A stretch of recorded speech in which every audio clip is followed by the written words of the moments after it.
जय हिंद मित्रों, नमस्कार। राधे राधे, जय श्री राम। मैं आपका दोस्त, आपका साथी संतोष रेणु यादव। और इधर लगातार कुछ दिनों से तथाकथित अपने आप को गोपालगंज का बाहुबली समझने वाला विधायक अमरेंद्र पांडे उर्फ पप्पू पांडे के बारे में जो जानकारियां जो आ रही है वो काफ़ी आश्चर्य करने वाली है। इस व्यक्ति की जो मंशा जो थी उसके बारे में जब आप लोग को जब जानकारी होगी तो काफ़ी आश्चर्य होगी। काफ़ी लोग देश के विभिन्न हिस्सों से, और देश नहीं बल्कि विदेश से फ़ोन कर रहे हैं और जाग रहे हैं। सबसे बड़ी बात है कि ये जो लोग जो फ़ोन कर रहे हैं ये सिर्फ यादव समुदाय से ही नहीं फ़ोन कर रहे हैं, बल्कि पिछड़ी जाति से भी बहुत बहुत तादाद में फ़ोन आ रहे हैं। अनुसूचित जाति, जनजाति, अल्पसंख्यक, अगड़ी जाति की बात करें, फॉरवर्ड क्लास की, तो उस क्लास में से भी बहुत सारे फ़ोन आ रहे हैं। फ़ोन ब्राह्मण समाज से भी आ रहे हैं, लेकिन वो फ़ोन लगातार उनकी ये कोशिश है कि उनके फ़ोन द्वारा हम विचलित हो करके उनकी बातों में आ करके हम वो जो वीडियो जो है उस वीडियो को डिलीट कर दें। चूँकि ऐसा इस अपने आप को बाहुबली समझने वाले विधायक का मानना है, और इनके परिवार का, इनके जो लोग हैं, समर्थक हैं, इनका मानना है कि उस वीडियो से इस परिवार की काफ़ी बेइज्जती हो रही है। सोचने वाली बात तो तब है जब मेरे एक वीडियो से ये इनकी परिवार इतनी बेइज्जत हो रही है।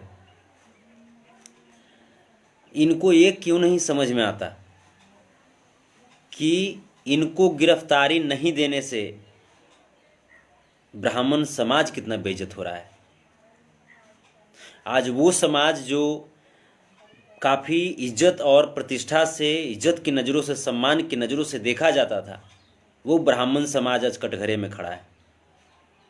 जिस ब्राह्मण समाज को हम सब पूजा करते थे, घरों में काफ़ी इज्जत से बैठाया करते थे, उस ब्राह्मण समाज को आज हम सब राक्षस के रूप में देख रहे हैं, भ्रष्टाचारी के रूप में देख रहे हैं, अत्याचारी के रूप में देख रहे हैं। और यदि इज्जत ही जब ये अपने आप को बाहुबली समझने वाले ये सीआर, मैं तो सीआर ही कहूँगा, ये सीआर है, इस विधायक को जब इतनी ही जब इज्जत की जब परवाह थी तो ये बिहार सरकार की इज्जत के बारे में क्यों नहीं सोचता है?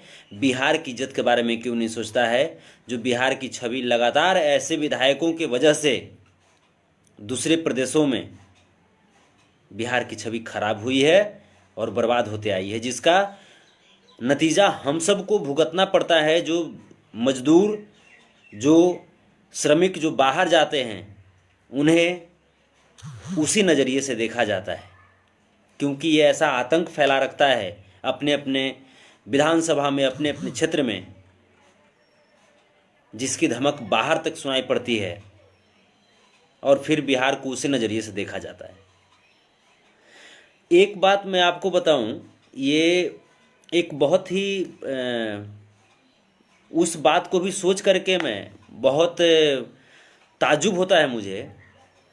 पता है, ये विधायक के समर्थक और विधायक के परिवार जो अपने आप को बाहुबली कहा करते थे ना दोस्त, आपको जानकारी के लिए बता दूं कि ये विधायक के समर्थक और विधायक के जो परिवार हैं वो फ़ोन करके मुझे कहते हैं कि संतोष जी कहिए तो आपका पैर धो करके पी लूँ, लेकिन वीडियो डिलीट कर दीजिए, बहुत बेइज्जत हो रही है मेरे परिवार की। वाह रे बाहुबली, मज़ा आ गया। एक साधारण से इंसान के एक जागने पे, एक साधारण सा इंसान उसको जागने पे जो अपने आप को बाहुबली समझता था, आज वो पैर धोकर के पीने की बात करता है। आप समझ सकते हैं कि अत्याचार के खिलाफ जागना और बोलना कितना जरूरी बन जाता है।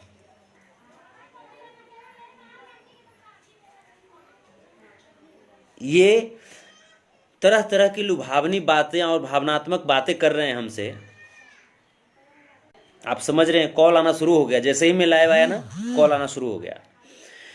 तो तरह तरह की बातें हमसे कर रहे हैं कि आप बहुत अच्छे इंसान हैं, बहुत अच्छे गायक हैं, मैं आपका फ़ैन हूँ, मैं आपका गाना बहुत सुनता हूँ।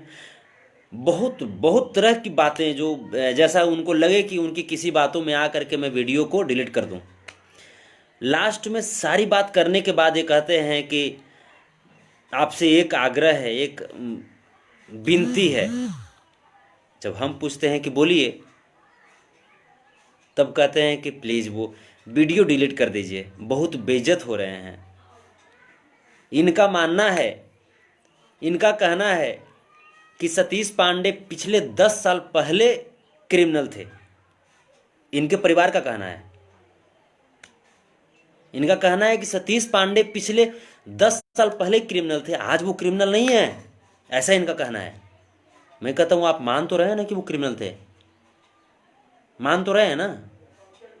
इनका कहना है कि हमारा जो मुकेश पांडे है वो विदेशों में पढ़ा है, वो जेल में है, उसकी एक छोटी सी छोटा सा एक बच्चा है, उसको हम जेल में रहते हुए नहीं देख पा रहे हैं। मुझे बहुत आप समझ नहीं पा रहे हैं कि मुझे कितनी कष्ट हो रही है। मैं कहता हूं पांडे जी, आपको आपके भतीजे की जेल वाली तस्वीर, जेल वाली सूरत बर्दाश्त नहीं हो रही है। उस घर के बारे में सोचिए जिस घर में 3 लाशें उठ गई,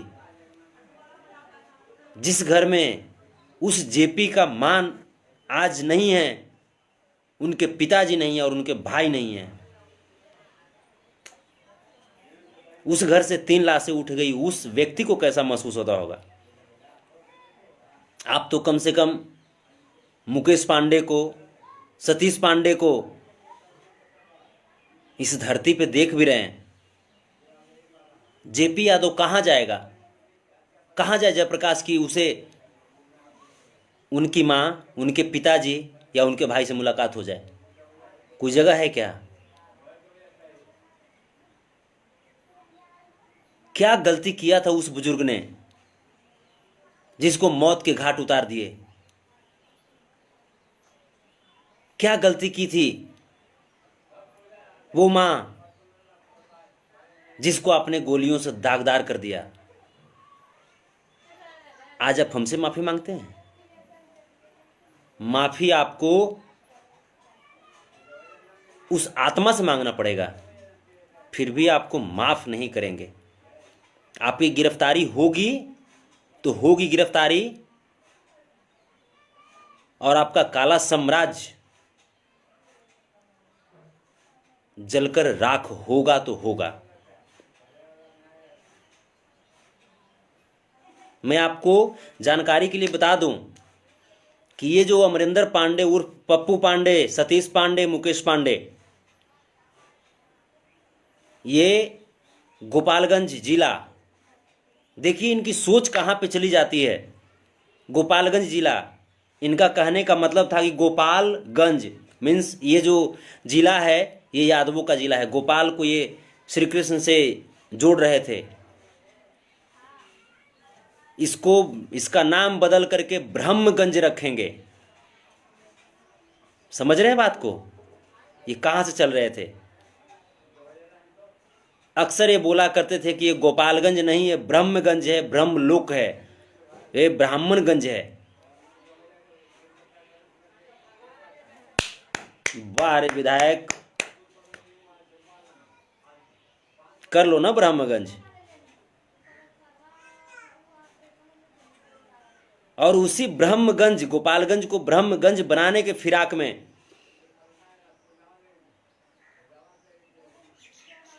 ये इतना आतंक मचा करके और इतनी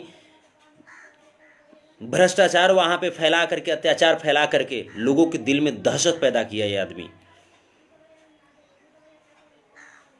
ताकि लोग डरे रहें और लोग इसके खिलाफ बोले ना, इसके खिलाफ चुनाव में खड़े होने की हिम्मत ना करें।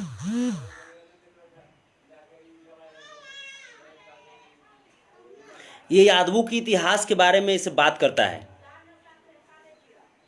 हमेशा इसके टारगेट में यादव रहते हैं, हमेशा इसके टारगेट में यादव रहते हैं। यादवों को अपने पैर की जूता समझता है और उसे कुचलना चाहता है। जानकारी के लिए मैं बता देना चाहता हूं इस विधायक महोदय को, महोदय आप कितने यादवों को कुचलोगे, शायद आपको पता नहीं। यदुकुल, रघुकुल,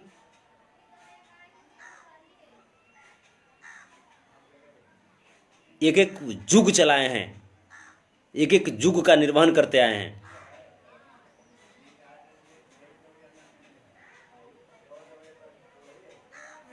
किनकी आप स्मृति को, किनकी यादों को आप मिटा पाओगे?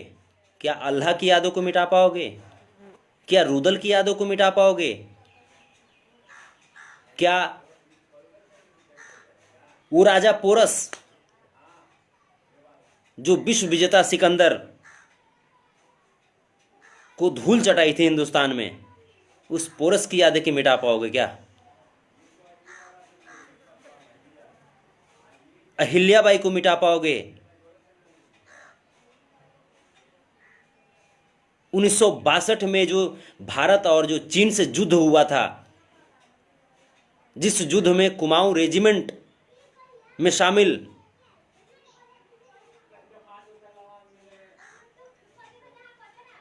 यादव जाति के वो सैनिक जो मरते दम तक चाइना से लड़े और चाइना को खदेड़ कर भगाया भी, अपनी जान की बाजी भी लगाई, जिसकी स्मृति में आज तक रेजांगला में अहिरधाम स्थापित है। यादवों को मिटा पाओगे आप? किस यादव को मिटाओगे? अरे तुम तो बहुत पहले से ही चोर थे। महाभारत की बात करें तो चोर निकला सुदामा, जो श्री कृष्ण का चना चुरा करके खाया, और माखन चोर कहा गया श्री कृष्ण को,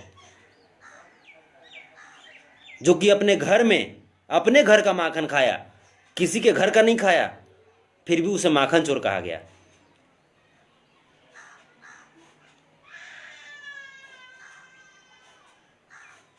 आज की राजनीति की बात कीजिए तो चारा घोटाला में जगन्नाथ मिश्रा बेल और लालू यादव को जेल।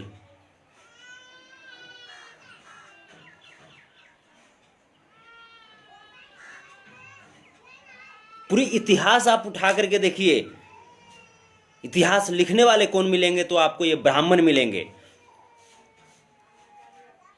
फिर कैसे यादवों और यादव शासकों के बारे में सही ढंग से बता पाएंगे?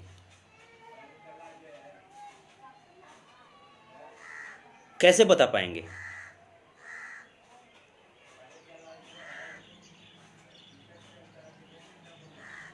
ये हर वक्त यदुकुल, यदुवंश, रघुवंश के बीच झगड़ा करवाते आए, हर वक्त धर्म और नीति बता करके, क्योंकि इनको पता है कि ये दोनों जब एक हो जाएंगे तब हमारी कोई चाल कामयाब नहीं हो पाएगी, हमारी कोई जगह नहीं बन जाएगी, जगह नहीं बच जाएगी।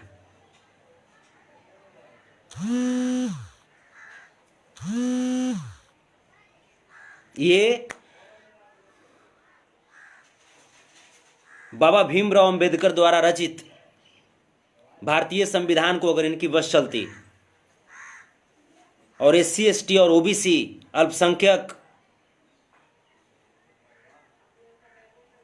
और अगड़ी जातियां में भी कुछ लोग जागे नहीं होते तो बाबा साहब भीमराव अंबेडकर के संविधान को भी ये बदल देते। खुद तो कुछ कर नहीं सकते, खुद तो भिक्षाटन करने में रहेंगे और भिक्षाटन करके ये हम पे ही राज करना चाहते हैं। गोपालगंज को ब्रह्मगंज बनाना चाह रहे थे।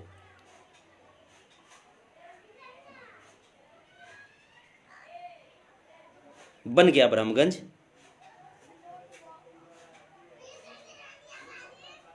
इस विधायक को नहीं मालूम है कि हम टूटते जरूर हैं, फूटते जरूर हैं, लेकिन जब वक्त आ जाएगा ना तो जुटते भी बहुत जल्दी हैं। तुमने गोपालगंज में अत्याचार फैलाया ना, आज पूरा हिंदुस्तान और पूरा विश्व लगभग जुड़ चुका है। जिसका डर तुम्हें सता रहा है और तब जाकर के तुम वीडियो बार बार डिलीट करने के लिए अनुनय विनय कर रहे हो, हाथ जोड़ते हो मेरे सामने।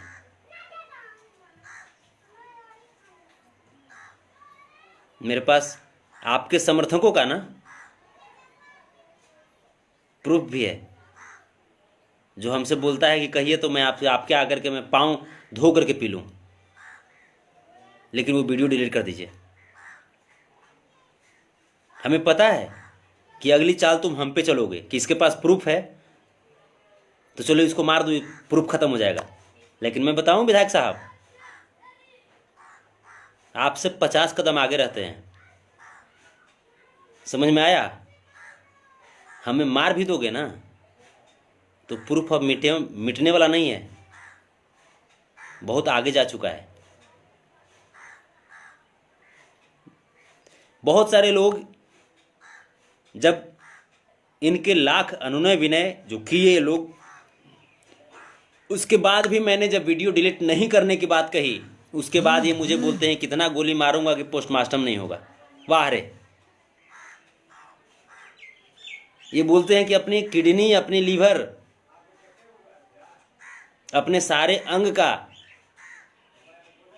अगर किसी को डोनेट करना है तो कर दो, वरना ऐसा कर दूंगा कि डोनेट करने लायक भी नहीं रहोगे। इस गीदड़ भावगी किसको देते हो?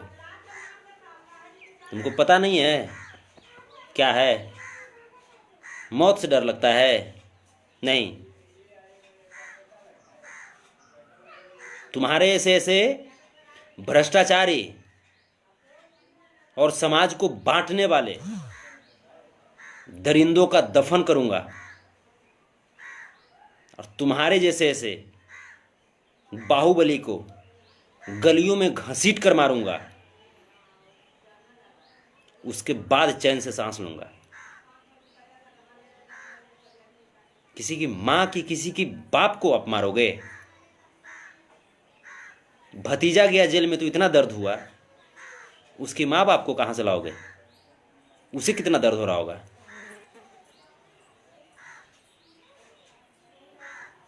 जब तुम्हारी गलती ही नहीं थी तो फिर तुम्हारा भतीजा गिरफ्तार क्यों हुआ? जब तुम्हारी गलती ही नहीं थी तो फिर ये सतीश पांडे गिरफ्तार क्यों हुए? और जब तुम्हारी गलती नहीं है तो फिर JP यादव पे केस करो ना कि झूठा फंसा रहा है हम पे। फिर तुमको डर किस बात का लग रहा है? गिरफ्तारी दो ना, तब तो जानो। गिरफ्तारी तो लूंगा, गिरफ्तारी देना होगा, क्योंकि कानून तुम्हारे लिए भी वही काम करती है और करेगी भी जो हम गरीबों के लिए काम करती है। सिंपल सी चीज आप सोच लीजिए कि एक छोटा सा लड़ाई झगड़े में अगर कोई बोल दिया कि मुझे फलना व्यक्ति पीटा है या फलना व्यक्ति पिटवाया हो, उसकी तुरंत गिरफ्तारी होती है, पूछताछ होती है उसकी। और इतना बड़ा ट्रिपल मर्डर, उसके बाद अगला व्यक्ति जिसको गोली लगा है वो लगातार कह रहा है कि ये फलना व्यक्ति के इशारे पे हुआ है। मैं नहीं कहता हूँ, मैं नहीं कह रहा हूँ कि आरोप लगा रहा हूँ कि मर्डर ये विधायक नहीं किया है, मैं नहीं कह रहा। ये कह रहा है जिसके घर में 3 लाश उठी है वो व्यक्ति कह रहा है। लेकिन सरकार, बाहर है सरकार, यह हत्यारों की सरकार, अत्याचारों की सरकार, नींद डाल करके, आंख बंद करके सोई हुई है और अपने इस क्रिमिनल विधायक, इस आरोपी विधायक को बचाने का काम कर रही है।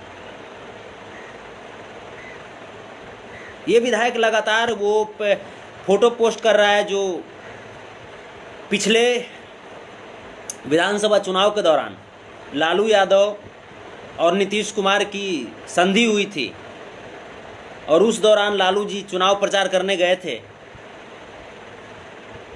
उसके बगल में बैठ करके फोटो लेकर के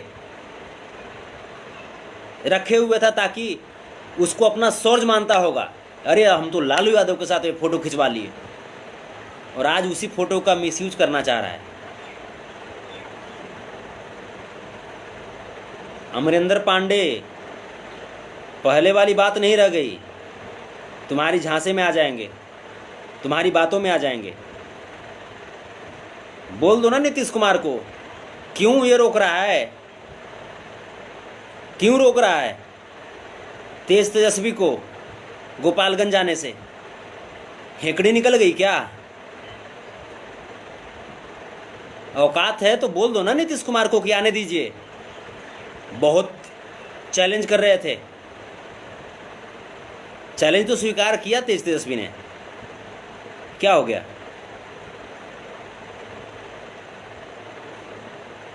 अभी बहुत कुछ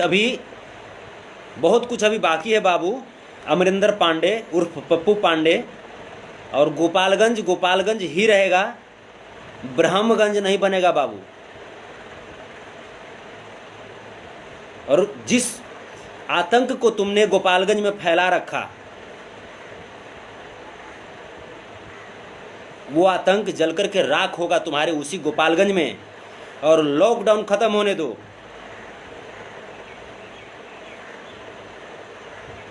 तुम्हारे घर के सामने आकर के जय श्री राम, जय श्री कृष्ण, जय बाबा चौड़मल, भीमराव अंबेडकर की जय हो,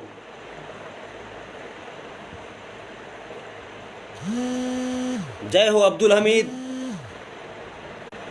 जय हो डॉक्टर एपीजे अब्दुल कलाम का जय घोष करूंगा, तुम्हारे घर के सामने करूंगा जय घोष। तुम्हारी औकात होगी तो रोक लेना। तेजस्वी की छोड़ दो, एक नॉर्मल सा बेटा बोल रहा हूं, एक नॉर्मल सा बेटा इस समाज का, कृष्ण वंश का, राम वंश का एक छोटा सा बेटा बोल रहा हूं। तुम्हारे घर के सामने आकर के अगर तुम्हारी बोलती बंद ना कर दी तो फिर तुम भी कहना, तुम्हारी नकेल कस देंगे, नकेल कस देंगे।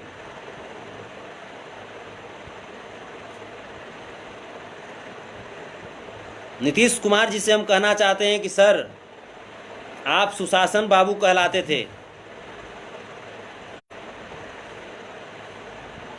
फिर आप ये गिरफ्तारी क्यों नहीं करवा रहे हैं, गिरफ्तार क्यों नहीं करवा रहे हैं, इसको क्यों बचा रहे हैं? क्या आपको डर है कि गिरफ्तार हो जाने के बाद कानून सच्चाई उजागर करा देगी इससे? क्या आपको इसी बात का डर है ना? तो मैं नीतीश कुमार जी से कहना चाहता हूं कि आप जिस अमरिंदर पांडे को बचाना चाह रहे हैं, ये अमरिंदर पांडे सिर्फ यादवों का नहीं, बल्कि जा करके गोपालगंज में आप हिस्ट्री आप ढूंढ करके देखिए नीतीश कुमार जी, बहुत सारे SC ST वालों का मर्डर किया है, बहुत सारे बैकवर्ड का मर्डर किया है, फॉरवर्ड क्लास में भी बहुत सारा ये मर्डर किया है। ऐसा मैं नहीं कहता, बल्कि गोपालगंज के लोग कहते हैं। गोपालगंज की गलियों में एक गूंजा करता है और ये अपने आप को दबंग और बाहुबली इसलिए कहलाता था और कहता था कि ताकि आसपास के लोग मेरे सामने खड़े तक ना हो। न जाने कितने SC ST OBC अल्पसंख्यक की बहु बेटियों को कमेंटबाजी करता था इसके लड़के, इसके समर्थक। नीतीश कुमार जी, आप प्रशासन को छूट दीजिए और बिल्कुल CBI से इसकी जांच करवाइए और CBI से जांच करा करके जो उचित कार्रवाई जो होनी चाहिए, ऐसे लोगों को उचित कार्रवाई कीजिए। एक हत्यारा, एक भ्रष्टाचारी किसी जाति का नहीं हो सकता। हमारे लिस्ट में भी, हमारे फ्रेंड लिस्ट में भी बहुत सारे ब्राह्मण हैं जो हमारे साथ खाते हैं, हमारे साथ पीते हैं, साथ बैठते हैं।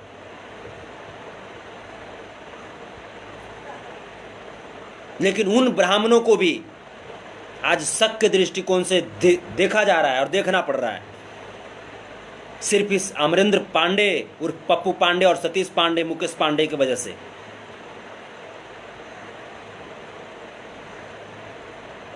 जितने भी लोग जागे हैं उनको मेरे तरफ से कोटि कोटि प्रणाम और जय हिंद कि आप जागे हैं एक अत्याचारी के खिलाफ, एक भ्रष्टाचारी के खिलाफ और एक हत्या आरोपित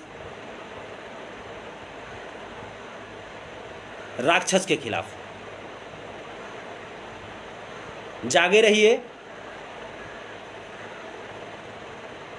ऐसा ही हुआ होगा तब जाकर के अल्लाह रुदल, वीर लोरिक, बाबा चौहड़मल, भीमराव अंबेडकर साहब को भी ऐसी ही चीज झेलनी पड़ी होगी।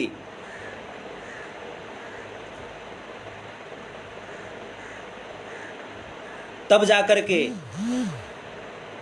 उन्होंने भी अपनी भावनाएं व्यक्त की है।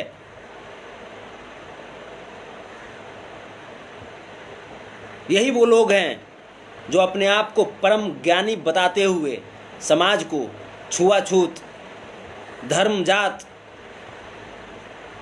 में तोड़ करके और बर्बाद कर दिए।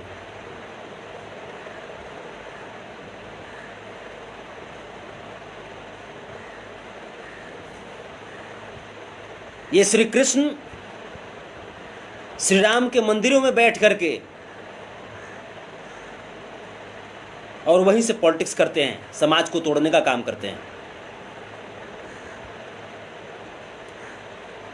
बहुत सारी बातें हैं। यादव साम्राज्य और यादव के बारे में जो इनके ख्यालात हैं, इनको जब बता देंगे तो इनका नस फट जाएगा। विधायक जी, जब यादव साम्राज्य और उसके बारे में अगर आपको बता दिया जाए ना तो आपका नस फट जाएगा और ब्रेन हैमरेज कर करके आप मर जाइएगा। लेकिन आपको इतनी आसानी से मौत भी नहीं आएगी। जो आपने पाप किया है ना, इतनी आसानी से मौत भी नहीं आ सकती। आपको भुगतना है, अभी आपको सज़ा मिलेगी, आप गिरफ्तार होंगे, भुगतेंगे आप, उसके बाद कुछ होगी।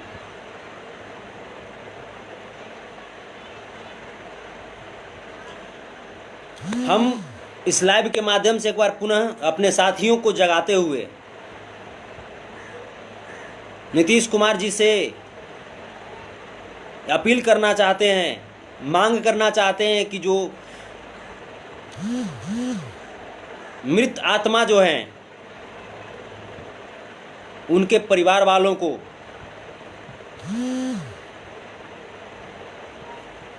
भरण पोषण के लिए प्रति मृत आत्मा के हिसाब से 1-1 करोड़ रुपया और 1-1 सरकारी नौकरी यथाशीघ्र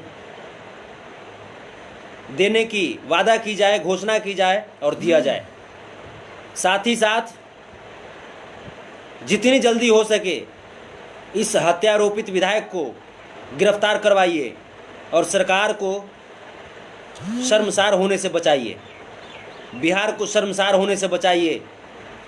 आप एक तो ऐसे ही कोरोना की वजह से जो लॉकडाउन हुआ उसके वजह से जो बिहार से बाहर रह रहे प्रवासी हमारे मेहनती श्रमिक मजदूर कामगार किसान छात्र को भुखमरी का नौबत ला करके और जो आपने स्टेटमेंट दिया है उससे आपने तो परेशान किया ही बिहारियों को, शर्मसार किया ही बिहारियों को। ये जो जंगल राज आपने बनाया है, बिहार को जंगल प्रदेश बनाया है आपने, अगर यही वन्य प्रदेश बना देते तो शायद पर्यावरण सुधार हो जाता, लेकिन आपने ये हत्या प्रदेश बना दिया, हत्यारा प्रदेश बना दिया बिहार को। नित्य दिन हत्याएं हो रही है, मर्डर हो रहे हैं, लूट खसोट की जा रही है, कोई कंट्रोल नहीं है आपका इस पे कंट्रोल कीजिए और सरकार को शर्मसार होने से बचाइए, बिहार को शर्मसार होने से बचाइए। और इस विधायक की गिरफ्तारी अति शीघ्र होनी चाहिए। जब तक गिरफ्तारी नहीं होगी आप लॉकडाउन 6 महीना रखिए या 5 साल रखिए, जिस दिन लॉकडाउन खुलेगा साहब, गोपालगंज के लिए हम सब कुछ करेंगे। जय हिंद, जय भारत साथियों, बने रहिएगा, जगे रहिएगा और इस आरोपित विधायक जो गोपालगंज को ब्रह्मगंज बनाने की ओर चला था, इसको जेलगंज की ओर भेजना है।